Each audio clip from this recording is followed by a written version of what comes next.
പ്രിയപ്പെട്ടവരെ, ഏറനാട് നിയോജകമണ്ഡലത്തിൽ കിഫ്ബി പദ്ധതിയിൽ സംസ്ഥാനത്ത് ഏറ്റവും അധികം സ്കൂളുകൾക്ക് ഫണ്ട് ലഭിച്ചത് പൊതുവിദ്യാഭ്യാസ യജ്ഞത്തിന്റെ ഭാഗമായി ഏറനാട് നിയോജകമണ്ഡലത്തിലാണ്. അതിൽ ആദ്യഘട്ടത്തിൽ 8 സ്കൂളുകളുടെ ഉദ്ഘാടന കർമ്മം കഴിഞ്ഞ 2-3 മാസങ്ങൾക്ക് മുമ്പ് നിർവഹിക്കപ്പെടുകയുണ്ടായി. ഇന്ന് മണ്ഡലത്തിലെ Edavanna CGIG government higher secondary സ്കൂളിന് 3 കോടി രൂപയുടെയും, മൂർക്കനാട് സ്കൂളിന് 1 കോടി രൂപയുടെയും, വെറ്റപ്പാറ UP സ്കൂളിനും 1 കോടി രൂപയുടെയും, അതുപോലെ തന്നെ ചെങ്ങര UP സ്കൂളിൽ 1 കോടി രൂപയുടെയും ഉദ്ഘാടനം ബഹുമാനപ്പെട്ട മുഖ്യമന്ത്രി ഇന്ന് നിർവഹിക്കുകയാണ്. 3:30 മണിക്കാണ് ചടങ്ങ്. വളരെ ഈ അടിസ്ഥാന സൗകര്യങ്ങൾക്ക്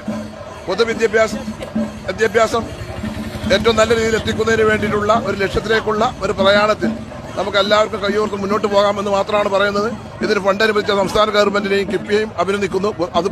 ഇതിന് പ്രത്യേകമായി എനിക്ക് നന്ദി പറയാനുള്ളത്, കഴിഞ്ഞ കാലത്ത് ധനകാര്യ മന്ത്രിയായിരുന്ന ഡോക്ടർ തോമസ് ഐസക് ഏറനാട് നിയോജക മണ്ഡലത്തിൽ സംസ്ഥാനത്ത് 140 നിയോജക മണ്ഡലത്തിൽ ഏറ്റവും അധികം കിഫ്ബി ഫണ്ട് ലഭിച്ച 32 സ്കൂളുകൾ ഫണ്ട് ലഭിച്ച മണ്ഡലം ഏതെന്ന് ചോദിച്ചാൽ ഏറനാട് നിയോജക മണ്ഡലം നമുക്ക് അഭിമാനത്തോട് കൂടി പറയാം. അന്നത്തെ വിദ്യാഭ്യാസ വകുപ്പ് മന്ത്രി ശ്രീ രവീന്ദ്രൻ അത് വളരെയധികം സഹായിച്ചിട്ടുണ്ട്. ഇപ്പോഴത്തെ വിദ്യാഭ്യാസ മന്ത്രി എന്റെ സുഹൃത്ത് ശിവൻകുട്ടി, ബഹുമാനപ്പെട്ട മുഖ്യമന്ത്രിക്കും എല്ലാവരോടുള്ള നന്ദിയും കൃതജ്ഞയും രേഖപ്പെടുത്തുന്നു.